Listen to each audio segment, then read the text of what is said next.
Your Excellency, ladies and gentlemen, distinguished guests, I'm honored to stand before you today as we warmly welcome Secretary of the United States Department of the Treasury, Janet Louise Yellen, to our campus here in Ben Gurion. Secretary Yellen's visit reflects the strong ties between the United States and the University of Mohammed VI Polytechnic.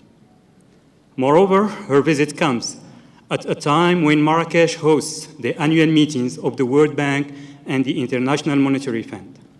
UM6P is actively participating by organizing a week of side events under the banner Voice of Africa, showcasing our commitment to addressing key issues facing Africa and the world. Secretary Yellen, welcome to Ben Gurion and to our thriving academic community. Your visit strengthens the bond between our institution and the United States. Over the years, we've had the chance to develop partnerships with various American universities, think tanks, and institutions like Columbia University, Arizona State University, or MIT, to name a few.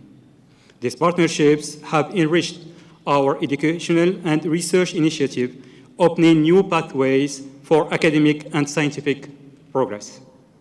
UM6P is dedicated to fostering international partnerships to address global challenges like ensuring food security for all while addressing climate change issues.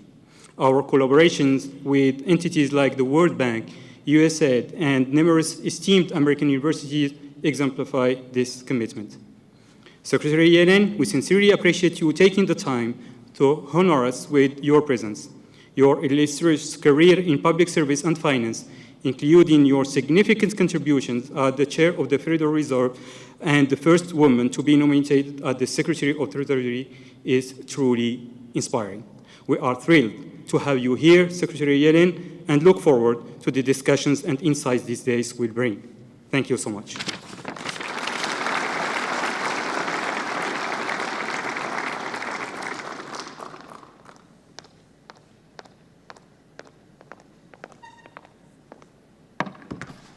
Thank you so much, President El Habty, and hello, everyone. I'm glad to have the chance to visit UM6P. The World Bank is funding construction of the university's newest branch, and the beautiful campus we're at now reflects dedication to both achieving environmental sustainability and driving educational outcomes. It's a perfect symbol of what I'll be speaking about today. A key goal of multilateral engagement is to lift up the poorest and most vulnerable, to create the conditions so that all people can live prosperous and peaceful lives for generations to come. There has been some progress on the Sustainable Development Goals over the past decades, such as a substantial decrease in child mortality. But progress on too many other targets has been slow, stalled, or even reversed. This is in part due to global challenges that no country can solve on its own. Last year's floods in Pakistan affected more than 30 million people and caused economic damage of over $30 billion, or around 1/10 of Pakistan's GDP. The drought in Somalia killed more than 40,000 people and over 3 million livestock. Shocks like these often hit hardest countries and people who have less resources to prepare or to rebuild, and they pose risks to all our economies and to the future we seek. The good news is that we have tools at our disposal to not only course correct, but also to realize new opportunities.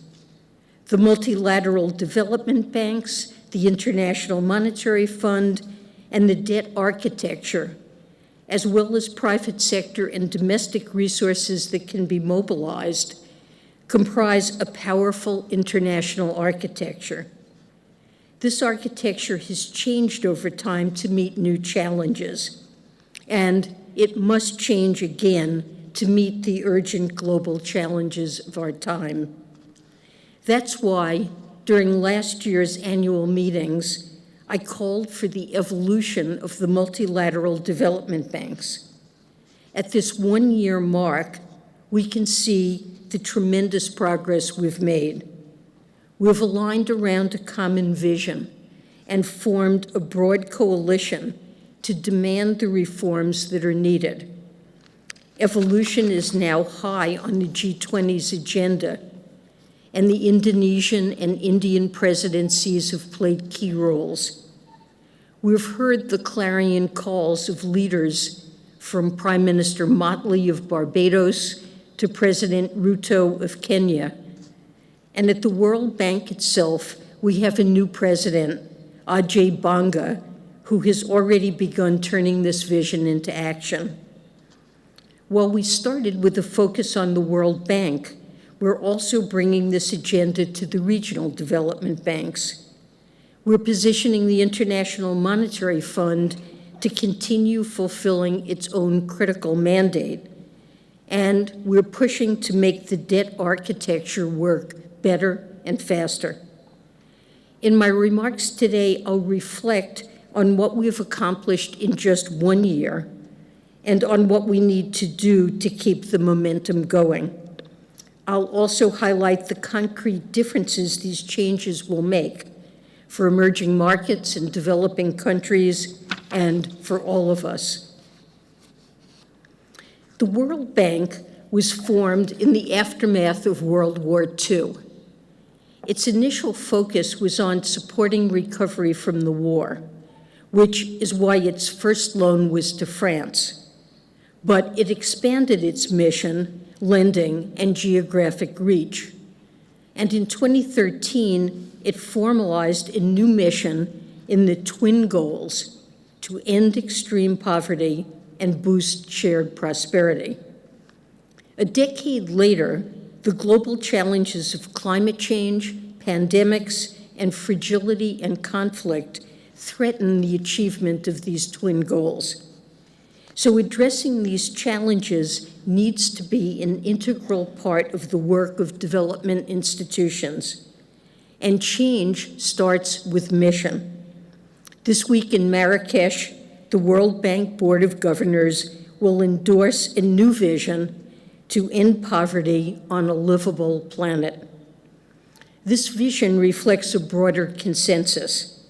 Last month at the inaugural Africa Climate Summit, for example, African leaders committed to integrating climate agendas into national plans to assure their full potential to support sustainable development is realized. It's become common sense that addressing climate change and other global challenges is key to achieving development. To have impact, a new vision must drive new actions. And here too, we've made progress. The World Bank is putting in place operational changes so that it can better address global challenges. To combat climate change, the World Bank is improving the analytics and diagnostic tools that guide its work. Enhanced country climate and development reports will link climate change and development priorities, positioning governments and development partners to design projects that both maximize development results and increase climate resilience and adaptation. An expanded crisis response toolkit will include tools such as access to enhanced catastrophe insurance to enable responding to disasters. And there will be broader changes to integrate climate across the World Bank's operations. This too is just common sense. An agricultural project that is not designed to withstand climate-related shocks and longer-term stresses like droughts, shortened seasons, and erratic weather patterns will fall short of reaching its intended outcomes. But a project with drought-resistant crops and more efficient water use will lead to increased yields, improving livelihoods, and keeping populations food secure. The World Bank will also provide more support for increasing resilience to global health emergencies. COVID-19 caused a shock to education globally. Support to strengthen digital infrastructure could enable a quick pivot to remote learning, keeping development targets on track even in the midst of crisis. And these investments, too, are common sense. And to address fragility and conflict, the World Bank will increase support through projects that improve access to basic services and livelihoods for refugee populations around conflict zones in ways that also benefit host populations. Other projects will attack the root causes of conflict, such as youth unemployment. Again, common sense. The only way for the World Bank to meet its goals, given the challenges we face. Work is already started on principles for using concessional finance in a targeted way to provide more support for activities like these, ones that address global challenges. And the work ahead includes finalizing the framework for allocating these concessional resources. We will also need to equip World Bank staff to deliver. This will require internal process improvements that increase agility and speed up decision-making without sacrificing quality, as well as cultural change to accelerate private sector mobilization and responsible risk-taking. Delivering on this more complex agenda, one that does justice to the mutually reinforcing goals of achieving poverty reduction, driving economic growth, and tackling global challenges, this requires boosting the World Bank's financial capacity. And we've already made significant progress. At the spring meetings, governors endorsed reforms that will unlock $50 billion in additional financing capacity at the World Bank over the next decade. 2 weeks ago, the Asian Development Bank updated its capital adequacy framework, and this will unlock $100 billion, meaning a 40% increase in its annual new commitments capacity. Across the system, these reforms and others under active consideration would mean a total of at least $200 billion in additional capacity. We expect more progress very soon. This week, governors will endorse a shareholder portfolio guarantee platform that gives shareholders a new way to contribute, and they will lay the groundwork for the issuance of hybrid capital, which is a key measure to optimize balance sheets. The platform is part of the United States proposal for shareholders to increase World Bank concessional financing capacity to address global challenges. President Biden has requested funding that would enable the World Bank to provide $27 billion for projects that address climate change, pandemics, and fragility, and to support immediate crisis response in the poorest countries. And the G20 is committed to mobilizing more resources, and other countries are making announcements on how they will boost capacity as well. But MDB financing alone will never suffice to achieve the Sustainable Development Goals. So we also need to do much better to engage private capital and mobilize domestic resources. We need the MDBs to establish concrete private capital mobilization targets and incentives for staff to meet those targets. At the World Bank, lending, guarantee, and insurance instruments offered by IFC and MIGA need to be expanded and better utilized. and we need to find new ways to smartly manage foreign exchange risk. The World Bank should also invest more in project preparation and structuring, and should release global emerging markets data so that private investors can better understand the actual risk and opportunity of investing in these markets.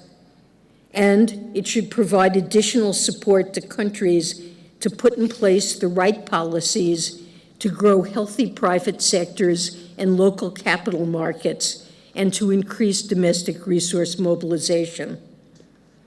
Looking ahead, we've asked presidents of the multilateral development banks to prioritize the major next step of incorporating a prudent share of callable capital. That's the commitment from shareholders to step in extreme circumstances, to incorporate that into their capital adequacy frameworks. This will require commitment and effort from shareholders, MDB management, and credit rating agencies. But it's work that's well worth doing. It can significantly expand the financial capacity of the entire MDB system. The regional development banks are also a crucial part of the evolution agenda. Regional development banks have unique expertise on the priorities and needs of the regions they serve, and they can work together with the World Bank and others as a system to increase impact. And we have exciting examples already. The World Bank and the Inter-American Development Bank recently picked up the call for evolution, and they've launched a partnership to work more closely together in Latin America and the Caribbean, including on joint work to strengthen resilience to natural disasters. The United States has led the call for a capital increase for IDB Invest's renewed vision, called IDB 2.0. It's predicated on an originate-to-share approach, which would mean bringing the private sector into investments earlier and more strategically.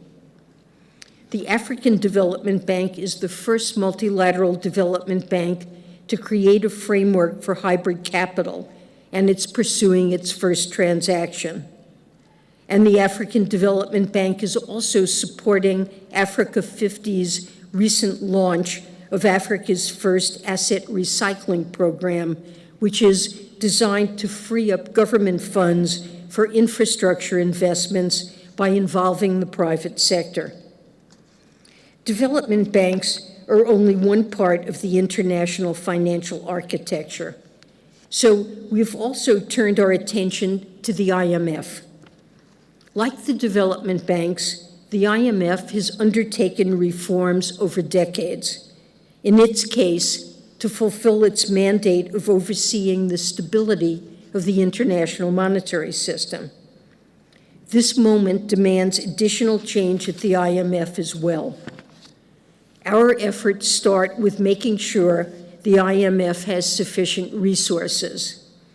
An equal proportional increase in quotas will shore up the IMF's finances, reducing its dependence on borrowed resources and allowing for larger lending packages within the set access limits and where appropriate. We also continue to call for more support for the Poverty Reduction and Growth Trust, which is the IMF's concessional financing facility. The PRGT drastically increased its lending during the pandemic, deploying funds to meet urgent balance of payments needs. And more recently, it's lent critical support to countries such as Ghana and Zambia that are undertaking reforms in the context of debt restructuring processes. Without additional funding, the PRGT will not be able to support continued high demand. The United States has already contributed to the PRGT subsidy account, and we've called on the IMF to utilize internal resources so that all IMF members are supporting low-income countries. And we've asked Congress to authorize the United States to lend $21 billion to IMF trust funds that support low-income countries or help build resilience. Beyond securing resources, we continue to believe the IMF should fulfill its core mission through providing sound policy advice, capacity development, and financing.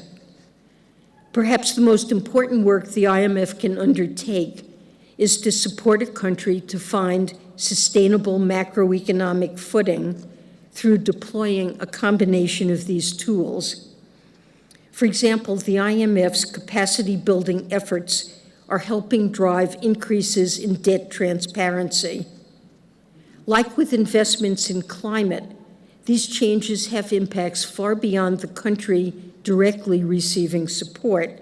They help channel private financial resources to meet global challenges and underpin global financial stability. And alongside resources and fulfilling its core mission, we're exploring ways to directly increase the voice of emerging markets and developing countries in the IMF. We've proposed adding another deputy managing director to have 2 deputies representing emerging markets and low-income countries, instead of just one that represents both. And we're also beginning to engage with members on the potential of adding a 3rd executive board chair representing sub-Saharan Africa. We also support a quota formula that better reflects the global economy, but change on this can only happen within an agreed-on framework based on shared principles. I'll end by turning to debt architecture.